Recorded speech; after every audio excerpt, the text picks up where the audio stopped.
അതൊരു മുമ്പയുടെ നാളത്തെ പ്രൊമോ വിശേഷത്തിലേക്ക് എല്ലാവർക്കും സ്വാഗതം. അങ്ങനെ മനു കോൾ ചെയ്യുന്നുണ്ട്. അലീന തുടയ്ക്കുന്ന സമയത്ത് എടുക്കാൻ വേണ്ടി പറ്റുന്നില്ല.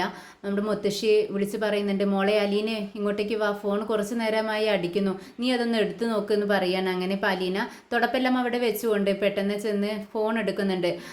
ആരാ മോളെന്ന് ചോദിക്കുമ്പോൾ അലീന പറയുന്നുണ്ട് അത് മനുവേട്ടനാ മുത്തശ്ശി എന്ന് പറയാണ്. അങ്ങനെ ഫോൺ എടുത്തിട്ട് ഹലോ എന്ന് ചോദിക്കുമ്പോൾ എന്താ അലീനെ ഫോൺ എടുക്കാൻ ഇത്ര താമസം, നീ എവിടെയായിരുന്നു എന്ന് ചോദിക്കുകയാണ് മനു. ഇത് കേട്ടിട്ട് അലീന പറയുന്നുണ്ട്, എനിക്ക് ജോലി ഉണ്ടായിരുന്നു മനുവേട്ട, ഞാൻ തുടച്ചുകൊണ്ടിരിക്കുകയായിരുന്നു എന്ന് പറയാണ്. ഓ, അപ്പോൾ നിനക്ക് ജോലി ഭാരം കുറവൊന്നും ഇല്ലല്ലേ, ഇപ്പോഴും പഴയതുപോലെ തന്നെ നീ ജോലി എടുത്തുകൊണ്ട് ഇരിക്കുവാണോ അലീനയെന്ന് ചോദിക്കുന്നുണ്ട്. അതങ്ങനെ തന്നെയല്ലേ മനുവേട്ട, പ്രത്യേകിച്ച് മാറ്റമൊന്നുമില്ല, ഞാൻ ചെയ്യേണ്ട കാര്യങ്ങളെല്ലാം ഞാൻ തന്നെ ചെയ്യണ്ടേന്ന് ചോദിക്കുകയാണ്. അപ്പോൾ മനു പറയുന്നുണ്ട്, എന്നാൽ ശരി, നമുക്ക് ഈ ജോലി ഒന്ന് മാറ്റിപ്പിടിച്ചാലോ, ബാലചന്ദ്രൻ അങ്കിളിനോട് ഞാൻ പറഞ്ഞോളാം, വേറെ എവിടെയെങ്കിലും വല്ല ടെക്സ്റ്റൈൽ ഷോപ്പിലോ മറ്റോ ഒരു ജോലി ശരിയാക്കാൻ പറ്റുമോ എന്ന് ചോദിക്കുകയാണ്. ഇത് കേട്ടിട്ട് അലീന പറയുന്നുണ്ട്, വേണ്ട മനുവേട്ടാ, എനിക്ക് ഇഷ്ടമല്ല, എനിക്ക് ഈ നാടേ ഇഷ്ടമല്ല. ഇത് കേട്ടിട്ട് എനിക്ക് പാലായിലേ ജോലി വേണ്ടെന്ന് പറയാണ്. ഇത് കേട്ട് മനു പറയുന്നുണ്ട്, അതെന്താ അലീനെ, ഞങ്ങളുടെ നാട് നിനക്ക് ഇഷ്ടമല്ലേന്ന് ചോദിക്കുമ്പോൾ നാട് ഇഷ്ടമല്ലേന്ന് ചോദിച്ചാൽ അതല്ല മനുവേട്ടാ, ഈ നാട് എനിക്ക്, ഈ വീട് എനിക്ക് ഒരുപാട് ദുഃഖങ്ങൾ തന്നു, സന്തോഷം ഒട്ടും തന്നില്ല.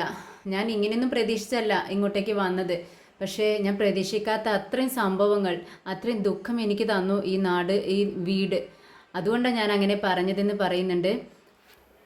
ഇത് കേട്ട് മനു ചോദിക്കുന്നുണ്ട്, അല്ല എപ്പോഴെങ്ങനെയാ വൈജയന്തി നിൻ്റെ അടുത്തുള്ള പെരുമാറ്റമൊക്കെ ശരിയായോ എന്ന് ചോദിക്കുന്നുണ്ട്. ഇത് കേട്ടിട്ട് അലീന പറയുന്നുണ്ട്, ഇല്ല മനുവേട്ടാ, പക്ഷേ വൈജയന്തി മാഡം എല്ലാ സത്യങ്ങളും അറിഞ്ഞു. സത്യങ്ങളെല്ലാം അറിഞ്ഞോ, എന്താ നീ തുറന്നു പറഞ്ഞു അലീനെ? ഇത് കേട്ടിട്ട് അലീന പറയുന്നുണ്ട്, ഞാൻ പറയേണ്ടി വന്നു, എന്നെക്കൊണ്ട് പറയിപ്പിച്ചതാ, ഞാൻ പറയില്ലെന്ന് പലവട്ടം ചിന്തിച്ചതാ, പക്ഷേ എന്നെക്കൊണ്ട് മാഡം എല്ലാം പറയിപ്പിച്ചു, എന്നിട്ടും വിശ്വസിച്ചില്ല കേട്ടോ. എന്നിട്ടും രോഹിത്തിൻ്റെ അടുത്ത് ചോദിച്ച് എല്ലാം മനസ്സിലാക്കിയിരിക്കണം, സത്യങ്ങളെല്ലാം ബോധ്യപ്പെട്ടിട്ടുണ്ട്. ഞാനാണ് ഈ വീടിൻ്റെ നാശത്തിന് കാരണക്കാരി എന്നാണ് പറയുന്നത്, ഇവിടുത്തെ പ്രശ്നങ്ങൾക്കെല്ലാം കാരണം ഞാനാണെന്ന് പറയുന്നു. എന്നോട് ഈ വീട്ടിൽ നിന്നും ഇറങ്ങിപ്പോവാൻ വേണ്ടി പറഞ്ഞിരിക്കുകയാണ്. ഒരാഴ്ചത്തെ സമയം ഞാൻ ചോദിച്ചിട്ടുണ്ട് മനുവേട്ട, എൻ്റെ മുറിവൊന്ന് മാറട്ടെ, എന്നിട്ട് ഞാൻ ഇവിടെ നിന്ന് ഇറങ്ങിക്കോളാമെന്ന് പറഞ്ഞിരിക്കുകയാണ്. ഇത് കേട്ടിട്ട് മനു പറയുന്നുണ്ട്, നീ ഒട്ടും വിഷമിക്കേണ്ട അലീനെ, നിനക്ക് ഞാനുണ്ട്, നീ എപ്പോഴാണ് അവിടെ നിന്ന് ഇറങ്ങുന്നതെന്നൊന്ന് വിളിച്ച് പറഞ്ഞാൽ മതി, ആ നേരം ഞാൻ വണ്ടിയുമായി അങ്ങോട്ടേക്ക് വന്നോളാം, അവിടെ നിന്നും നിനക്ക് ഇറങ്ങാം, വേറെ എവിടെയെങ്കിലും താമസം നമുക്ക് ശരിയാക്കാം എന്ന് പറഞ്ഞുകൊണ്ട് മനു അലീനയെ സമാധാനിപ്പിക്കുന്നുണ്ട്. അങ്ങനെ ഫോണെല്ലാം വെച്ച് അലീന തൻ്റെ ജോലികളെല്ലാം ചെയ്യാൻ വേണ്ടി പോവുകയാണ്. പിന്നീട് ബാലചന്ദ്രൻ മുത്തശ്ശിയുടെ ഫോൺ റെക്കോർഡിൽ നിന്നും ഓരോ സംഭവങ്ങളും ഇങ്ങനെ ഓരോ വോയിസ് ഇങ്ങനെ കേട്ടോണ്ടിരിക്കുകയാണ്. അങ്ങനെ എല്ലാ സത്യങ്ങളും നമ്മൾ ബാലചന്ദ്രൻ തിരിച്ചറിഞ്ഞിരിക്കുകയാണ്. രേവതിക്കുട്ടി സംസാരിക്കുന്നത് ബാലചന്ദ്രൻ കേട്ടിരിക്കുകയാണ്. 20 വർഷങ്ങൾക്ക് മുൻപ് നിങ്ങൾ ഉപേക്ഷിച്ച മകളാണ് ഞാനെന്നും, നിങ്ങളെ കാണാൻ വേണ്ടിയാണ് ഞാനിവിടെ വന്നതെന്നും, നിങ്ങളുടെ മകളാണ് ഞാനെന്നുള്ള സത്യം നീ തുറന്നു പറയണം അലീന ചേച്ചി എന്ന് രേവതിക്കുട്ടി പറയുന്നുണ്ട്. ആ ഒരു വോയിസാണ് നമ്മുടെ ബാലചന്ദ്രൻ കേൾക്കുന്നത്. ബാലചന്ദ്രൻ അത് വിശ്വസിക്കാൻ പറ്റുന്നില്ല. ബാലചന്ദ്രൻ അവിടെയുള്ള സാധനങ്ങളെല്ലാം അടിച്ച് പൊട്ടിക്കുകയാണ്, എല്ലാം തകർക്കുകയാണ്. ബാലചന്ദ്രനെ വിശ്വസിക്കാനാവുന്നില്ല. തൻ്റെ ഭാര്യ മുൻപൊരു വിവാഹത്തിന് മുൻപ് ഒരു കുഞ്ഞിന് ജന്മം നൽകി എന്നുള്ള കാര്യം അദ്ദേഹത്തിന് ഒട്ടും തന്നെ വിശ്വസിക്കാൻ പറ്റുന്നില്ല. തന്നെ അവൾ ചതിച്ചല്ലോ എന്ന് ചിന്തിക്കുകയാണ്.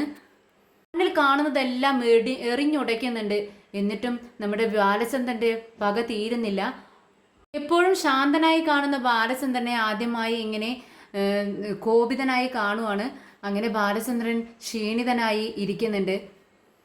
വൈജയന്തി റൂമിലേക്ക് വരുന്നുണ്ട്. പക്ഷെ ബാലചന്ദ്രൻ അതൊന്നും ശ്രദ്ധിക്കുന്നതേയില്ല. ബാലചന്ദ്രൻ വേറെ ഏതോ ഒരു ലോകത്താണ്. വൈജയന്തി ഇത് ശ്രദ്ധിക്കുന്നുണ്ട്. പക്ഷേ മകൻ തന്നെ ചതിച്ചല്ലോ, രോഹിത്തിന്റെ കാര്യം ആലോചിച്ചിട്ടായിരിക്കും ബാലചന്ദ്രന് ഈ വിഷമം എന്നാണ് വൈജയന്തി വിചാരിക്കുന്നത്. വൈജയന്തി ബാലചന്ദ്രനോട് ഒന്നും തന്നെ മിണ്ടാൻ പോകുന്നില്ല. പിന്നീട് അലീന ഓരോ ജോലികളായി ചെയ്തുകൊണ്ടിരിക്കുകയാണ്. തുടയ്ക്കലെല്ലാം കഴിഞ്ഞ് അലീന മുകളിൽ രോഹിത്തിൻ്റെ റൂമിൽ കയറി അവൻ്റെ ഡ്രസ്സുകളെല്ലാം, അലക്കാനുള്ള ഡ്രസ്സുകളെല്ലാം എടുത്ത് താഴേക്ക് വരുവാണ്.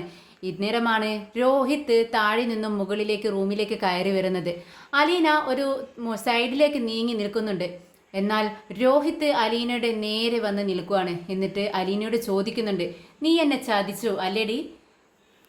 നീ പറഞ്ഞതുപോലെ തന്നെ ചെയ്തു, അമ്മയോട് എല്ലാ സത്യങ്ങളും പറഞ്ഞു അല്ലേ? ഞാൻ എൻ്റെ അമ്മയെ ഇത്രയും നാളായിട്ടും ഇത്രയും വിഷമിച്ചിട്ട് ഞാൻ കണ്ടിട്ടില്ല. എൻ്റെ അമ്മ ഭയങ്കര ധൈര്യശാലിയാണ്. ജീവിതത്തിൽ ആദ്യമായി അമ്മ തകർന്നു നിൽക്കുന്നത് ഞാൻ കണ്ടു. എൻ്റെ അമ്മയുടെ മുഖം കരഞ്ഞു കലങ്ങിയവരുടെ കണ്ണുകൾ എൻ്റെ കൺമുന്നിൽ നിന്നും മായുന്നില്ല. ഇനി ഞാൻ നിനക്ക് വെച്ച്